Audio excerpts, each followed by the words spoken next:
ओम शांति। अॼु जी मिली तारीख़ आहे 4/10/2024। मिठा मिठा बाप दादा चवंदा मीठी मीठी ॿार तव्हां जेतिरो बाप खे प्यार सां यादि कंदा ओतिरो आशीर्वाद मिलंदी, पाप कटजी वेंदा। प्रश्न: बाप ॿारनि खे कंहिं धर्म में टिकण जी मत ॾींदा आहिनि? उत्तर: बाबा चवंदा आहिनि ॿार त पंहिंजी विचित्रता जे धर्म में टिको, चित्र जे धर्म में न। जीअं बाप विदेही विचित्र आहे ईअं ॿार बि विचित्र आहिनि। पोइ हिते चित्र में अर्थात शरीर में ईंदा आहिनि। हाणे बाप ॿारनि खे चवंदा आहिनि ॿार विचित्र ठहो, पंहिंजे स्वधर्म में टिको, देह अभिमान में न अचो। प्रश्न: भॻवान बि ड्रामा अनुसार कंहिं ॻाल्हि जे लाइ बंधायमान? उत्तर: ड्रामा अनुसार ॿारनि खे पतत खां पावन ठाहिण लाइ भॻवान बि बंधायमान। उन्हनि खे अचिणो ई पुरुषोत्तम संगम युग ते आहे। ओम शांति। बाप बि रूहानी ॿारनि खे सम्झाईंदा आहिनि जॾहिं ओम शांति चइबो आहे त गोया पंहिंजे आत्मा खे स्वधर्म जो परिचय ॾिबो आहे त ज़रूरु बाप बि ऑटोमेटिकली यादि ईंदो, छो जो यादि त हर हिकु मनुष्य भॻवान खे ई कंदो आहे न। सिर्फ़ु भॻवान जो पूरो परिचय न आहे, भॻवान पंहिंजो ऐं आत्मा जो परिचय ॾियणु ईंदा आहिनि मथां खां। पतत पावन चइबो ई आहे भॻवान खे पतत खां पावन ठाहिण जे लाइ भॻवान बि ड्रामा अनुसार बंधायमान आहे। उन्हनि खे बि अचिणो आहे पुरुषोत्तम संगम युग ते। संगम युग जी सम्झानी बि ॾींदा आहिनि न। पुराणी दुनिया ऐं नई दुनिया जे विच में बाप ईंदा आहिनि। पुराणी दुनिया खे मृत्यु लोक, नई दुनिया खे अमर लोक चइबो आहे। इहे बि तव्हां सम्झंदा आहियो मृत्यु लोक जी आयु कम थींदी आहे, अकाले मृत्यु लोक में आयु कम हूंदी आहे, अकाले मृत्यु थींदी रहंदी आहे। उहो पोइ अमर लोक आहे जिते अकाले मृत्यु न थींदी आहे, छो जो उते पवित्र रहंदा आहियूं। अपवित्रता सां अव्यभिचारी ठहींदा आहियूं ऐं आयु बि कम थींदी आहे, बल बि कम थींदो आहे न। अपवित्रता सां अव्यभिचारी ठहींदा आहियूं, आयु बि कम थींदी आहे, बल बि कम मिलंदो आहे। सत्युग में पवित्र ठहिण जे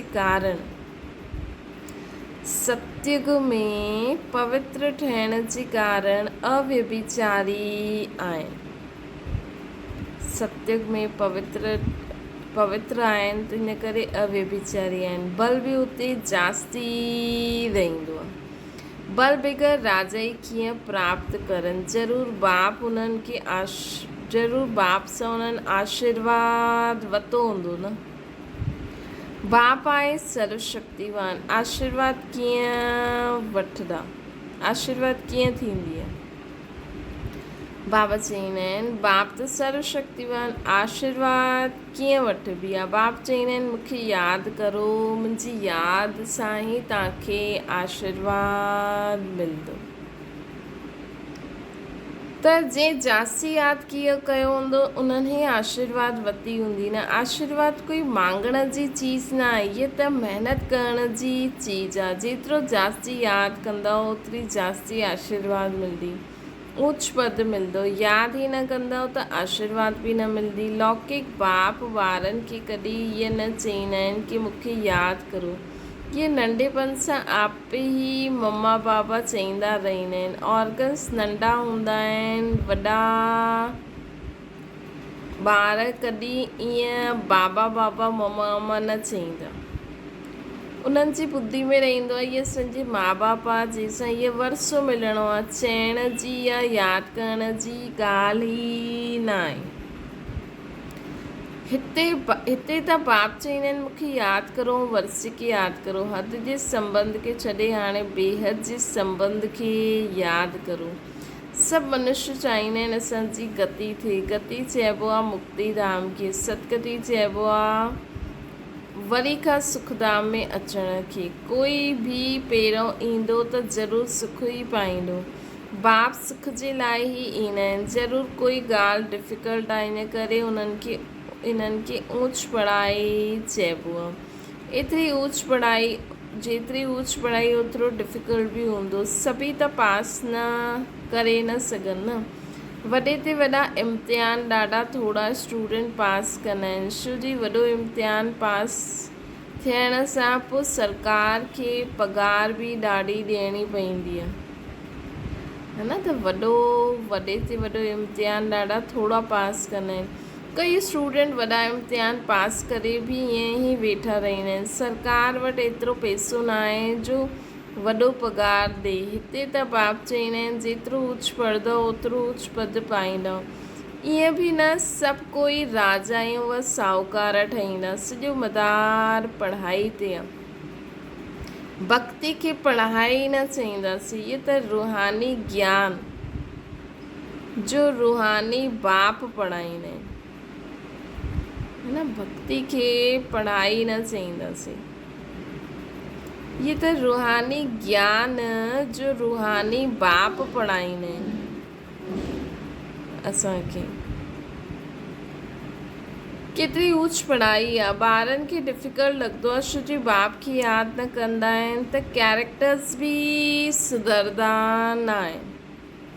त हिते बाबा खे यादि बि करिणो आहे। जो सुठो यादि कंदा हुनजे कैरेक्टर्स बि सुठा थींदा, ॾाढा मिठा सर्विसेबल ठहींदा वेंदा आहिनि। कैरेक्टर्स सुठा न आहिनि त कोई खे पसंदि बि न ईंदा आहिनि। जो नापास थींदा आहिनि त ज़रूरु कैरेक्टर्स में रोलो आहे न। श्री लक्ष्मी नारायण जा कैरेक्टर्स ॾाढा सुठा आहिनि, है न। त सिर्फ़ु पढ़ाई न, कैरेक्टर्स बि सुठा खपनि। लक्ष्मी नारायण जा कैरेक्टर ॾाढा सुठा हूंदा। राम खे 2 कला कमु चईंदा आहियूं। भारत रावण राज्य में कूड़ खंड थी वेंदो आहे। सचखंड में त जरा बि कूड़ न थी सघंदो आहे न। रावण राज्य में त कूड़ ई कूड़ आहे। कूड़ा मनुष्य खे दैवी गुण वारो चई न सघंदा आहियूं। कूड़े मनुष्यनि खे दैवी गुण वारो न चई सघंदा। हीअ बेहद जी ॻाल्हि आहे। हाणे बाप चईंदा आहिनि अहिड़ी कूड़ी ॻाल्हियूं कंहिंखां न ॿुधो न ॿुधायो। हिकु ईश्वर जी मत खे लीगल मत चइबो आहे। मनुष्य मत खे इलीगल मत चइबो आहे। लीगल मत सां तव्हां ऊच ठहींदा आहियो, परंतु सभु हली सघंदा त इलीगल बाबा चवंदा आहिनि, परंतु सभु न हली सघंदा आहिनि त इलीगल ठही वेंदा आहिनि। हिकु परमात्मा जी मत लीगल आहे, ॾाढी ऊच आहे, लेकिन सभु न हली सघंदा आहिनि त इलीगल ठही वेंदा आहिनि। कई बाप सां गॾु प्रतिज्ञा बि कंदा आहिनि, बाबा एतिरी आयु असां इलीगल कमु कयो, कॾहिं हाणे न कंदासीं। सभिनि खां इलीगल कमु आहे काम विकार जो भूत, देह अभिमान जो भूत त सभिनि में आहे। मायावी पुरुष में देह अभिमान ई हूंदो आहे। बाप त आहे ई विदेही विचित्र, त ॿार बि विचित्र आहिनि। इहे सम्झ जी ॻाल्हि आहे। असां आत्मा विचित्र आहियूं, पोइ हिते चित्र में ईंदा आहियूं। हाणे बाप चईंदा आहिनि, हाणे बाप वरी खां चईंदा आहिनि कि ॿार विचित्र ठहो, ॿार विचित्र ठहो, पंहिंजे स्वधर्म में टिको, चित्र जे धर्म में न टिको, विचित्रता जे धर्म में टिको, देह अभिमान में न अचो। बाप केतिरो सम्झाईंदा आहिनि। हिन में यादि जी ॾाढी ज़रूरत आहे। बाप चईंदा आहिनि पंहिंजे खे आत्मा समाज मूंखे यादि करो त तव्हां सतो प्रधान प्योर ठही वेंदो। इम्प्योरिटी में वञण सां ॾाढो दंड मिली वेंदो आहे। बाप जो ठहिण खां पोइ अगरि कोई भूल कई त पोइ गायन आहे न, सतगुरु जो निंदक ठौर न पाए। अगरि तव्हां मुंहिंजी मत ते हली पवित्र न ठहींदव त 100 गुणा दंड भोगणो पवंदो। विवेक हलाइणो आहे। अगरि असां यादि न करे सघंदासीं त एतिरो ऊच पद बि न पाए सघंदासीं। पुरुषार्थ जे लाइ टाइम बि ॾींदा आहिनि। तव्हांखे चईंदा आहिनि छा सबूत आहे, चओ जंहिं तन में ईंदा आहिनि उहो प्रजापिता ब्रह्मा त मनुष्य आहे। मनुष्य जो नाम शरीर ते पवंदो आहे। शिव बाबा त न मनुष्य आहे न देवता आहे, उन्हनि खे सुप्रीम आत्मा चइबो आहे। उहो त पतत खां पावन न थींदो आहे न। उहो सम्झंदा आहिनि मूंखे यादि, उहो सम्झाईंदा आहिनि मूंखे यादि करण सां तव्हांजा पाप कटंदा, है न। असांखे मनुष्य जो बढ़ावो थोरी था करूं, असां त बाबा जे लाइ चऊं था न। बाप ई वेही सम्झाईंदा आहिनि त सतो प्रधान हुयो, हाणे तमो प्रधान ठहिया आहियो। पोइ सतो प्रधान ठहिण लाइ मूंखे यादि करो। इन देवताउनि जी क्वालिफिकेशन ॾिसो कहिड़ी आहे, ऐं हुननि सां असां रहम मांगण वारनि खे बि ॾिसो वंड लॻंदो आहे असां छा हुयासीं। पोइ 84 जन्म पोइ किरी करे हिकदमि चट थी विया आहिनि। बाप चईंदा आहिनि मिठी मिठी ॿार त दैवी घराने जा हुया। हाणे पंहिंजी चाल खे ॾिसो, इहे देवी देवता ठही सघंदा आहियो, है न। पहिरियों असां छा हुयासीं, हाणे पंहिंजे पाण खे ॾिसो। इहे न सभु लक्ष्मी नारायण ठहींदा, पोइ त सॼो फूलनि जो बगीचो थी वञे। शिव बाबा खे सिर्फ़ु गुलाब जा फूल ई चढ़ाइनि, परंतु न, अक जा फूल बि चढ़ाईंदा आहिनि। बाप जा ॿार कोई फूल बि ठहींदा आहिनि त कोई अक बि ठहींदा आहिनि। पास नापास थींदा आहिनि न। ख़ुदि बि सम्झंदा आहिनि कि असां राजा त ठही न सघंदासीं, आप समान ई न ठाहींदा आहिनि। साहूकार कीअं केरु ठहींदो उहो त बाप ॼाणे। अॻियां हली तव्हां ॿार बि सम्झी वेंदव कि फलानो बाप जो कहिड़ो मददगार आहे। कल्प कल्प जंहिं जो कुझु कयो उहो ई कंदा, इन में फ़र्क़ु न पई सघंदो आहे। बाप पॉइंट्स त ॾींदा रहंदा आहिनि। ईअं बाप खे यादि करिणो आहे ऐं ट्रांसफ़र बि करिणो। ईअं बाप खे यादि करिणो आहे ऐं ट्रांसफ़र बि करिणो आहे। भक्ति मार्ग में तव्हां ईश्वर अर्थ कंदा हुयो, परंतु ईश्वर खे ॼाणंदा न हुयो। एतिरो सम्झंदा आहिनि ऊच ते ऊच भॻवान, ईअं न कि ऊच ते ऊच नाम रूप वारो आहे, है न। भक्ति मार्ग में माण्हू ईश्वर अर्थ कंदा आहिनि, परंतु ईश्वर खे ॼाणंदा न आहिनि। एतिरो सम्झंदा आहिनि ऊच ते ऊच भॻवान आहे, ईअं न कि ऊच ते ऊच नाम रूप वारो आहे।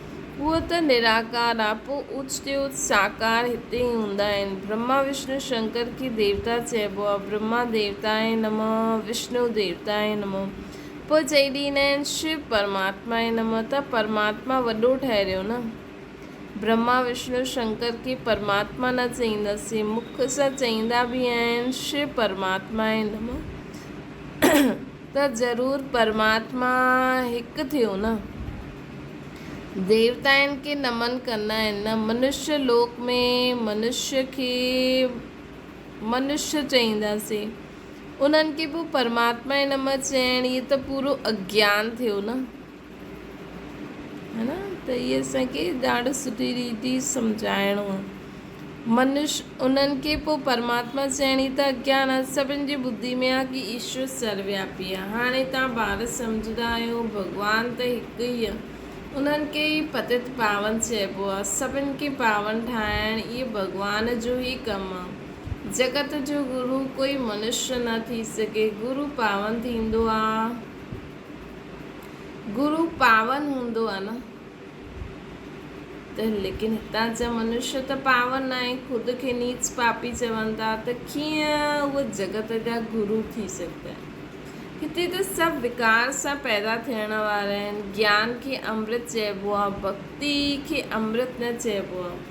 भक्ति में भक्ति मार्ग में भक्ति हलंदी आहे। सभु मनुष्य भक्ति में आहिनि। ज्ञान सागर जगत जो गुरु त हिकु शिव बाबा ई आहे। हाणे तव्हां ॼाणंदा आहियो बाप अची करे छा कंदा आहिनि, तत्वनि खे बि पवित्र ठाहींदा आहिनि। ड्रामा में उन्हनि जो पार्ट आहे न। बाप निमित ठहींदा आहिनि, सर्व जो सदगति दाता आहे। हाणे इहे सम्झाइनि कीअं असां माण्हुनि खे सम्झायूं। ईंदा त ॾाढा आहिनि, उद्घाटन करणु ईंदा आहिनि त तार बि ॾिबी आहे कि होनार विनाश खां पहिरियों बेहद जे बाप खे ॼाणे करे उन्हनि सां वरसो वठो। इहे रूहानी बाप आहे न, जो बि मनुष्य मात्रा आहिनि सभु फादर चईंदा आहिनि। क्रिएटर आहे त ज़रूरु क्रिएशन खे वरसो मिलंदो न। बेहद जे बाप खे कोई बि ॼाणंदो ई न आहे। बाप खे भुलिजण इहे बि ड्रामा में नूंद आहे। बेहद जो बाप ऊचे ते ऊचो आहे उहो कोई हद जो वरसो त न ॾींदा न। लौकिक बाप हूंदे बि बेहद जे बाप खे सभु यादि कंदा आहिनि। सत्युग में हुननि खे कोई यादि ई न कंदो आहे, छो जे बेहद जो सुख जो वरसो मिलियल आहे। हाणे तव्हां बाप खे यादि कंदा आहियो, आत्मा ई यादि कंदी आहे, पोइ आत्मा पंहिंजे खे ऐं पंहिंजे बाप खे ड्रामा खे भुलिजी वेंदी, माया जो परछायो पइजी वेंदो। सतो प्रधान बुद्धि खे पोइ तमो प्रधान ज़रूरु थियणो। स्मृति में ईंदो आहे नई दुनिया में देवी देवता सतो प्रधान हुया, हाणे कोई बि न ॼाणंदा आहिनि, कि कोई बि न ॼाणंदा आहिनि, है न, कि असां पहिरों छा हुयासीं हाणे छा ठही विया आहियूं। दुनिया ई सतो प्रधान गोल्डन एज ठहींदी आहे, उनखे चइबो आहे न्यू वर्ल्ड, इहे आयरन वर्ल्ड आहे। इहे सभु ॻाल्हियूं बाप ई अची करे ॿारनि खे सम्झाईंदा आहिनि। कल्प कल्प जो वरसो तव्हां वठंदा आहियो, पुरुषार्थ अनुसार उहो ई मिलण जो आहे। तव्हांखे बि हाणे मालूम पियो असां इहे हुयासीं, पोइ हीअं हेठि आया आहियूं। बाप ई ॿुधाईंदा आहिनि कि ईअं थींदो न। कल्प कल्प जो वरसो तव्हां वठो, पुरुषार्थ अनुसार उहो ई मिलंदो आहे। तव्हांखे बि हाणे मालूम पियो असां इहे हुयासीं, पोइ ईअं हेठि आया आहियूं। बाप ई ॿुधाईंदा आहिनि कि ईअं थींदो। कोई चईंदा आहिनि कोशिशि ॾाढी कंदा आहिनि, परंतु यादि ठहिरदी न आहे। हिन में बाप अथवा टीचर छा करे, कोई पढ़ंदो न त टीचर छा करे, टीचर आशीर्वाद करे पोइ सभु पास थी वञनि। पढ़ाई जो फ़र्क़ु त ॾाढो रहंदो आहे। इहा बिल्कुलु नई पढ़ाई आहे। हिते तव्हां वटि अक्सर करे ग़रीब दुखी ई ईंदा आहिनि, साहूकार न ईंदा आहिनि। दुखी आहिनि तॾहिं ईंदा आहिनि। साहूकार सम्झंदा आहिनि असां त स्वर्ग में वेठा आहियूं, तक़दीर में न आहे। जंहिंजी तक़दीर में आहे उनखे झटि निश्चय वेही रहंदो आहे।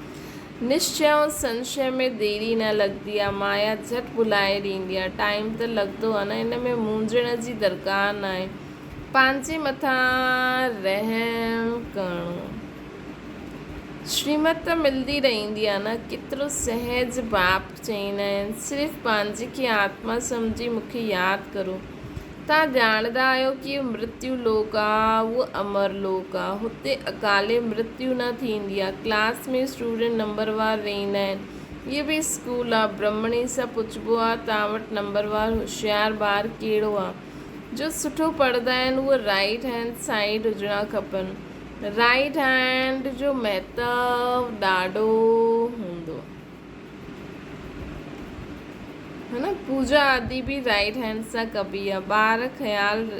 ॿार ख़्यालु कंदा रहनि सत्युग में छा थींदो। सत्युग यादि पईंदो आहे त सत बाबा बि यादि पईंदो। बाबा हमेशह असांखे सत्युग जो मालिक ठाहींदा आहिनि। हुते इहो पतो न आहे कि असांखे बादशाही कीअं मिली। इन करे बाबा चईंदा आहिनि लक्ष्मी नारायण में बि इहो ज्ञान न आहे। बाप हर हिकु ॻाल्हि सुठी रीति सम्झाईंदा आहिनि। जो कल्प पहिरियों सम्झे उहो ई ज़रूरु सम्झंदा, पोइ बि पुरुषार्थ करिणो पवंदो आहे। बाप ईंदा ई आहिनि पढ़ाइण, इहा पढ़ाई आहे, हिन में ॾाढी सम्झ खपे। अच्छा, मीठी मीठी सिकिल जे ॿारनि प्रति माता पिता बाप दादा जो यादि प्यार ऐं गुड मॉर्निंग। रूहानी बाप जी सभिनि रूहानी ॿारनि खे नमस्ते। असांजी बि रूहानी माता पिता बाप दादा खे यादि प्यार गुड मॉर्निंग ऐं नमस्ते। धारणा जे लाइ मुख्य सार, इहे रूहानी पढ़ाई ॾाढी ऊच ऐं डिफ़िकल्ट आहे।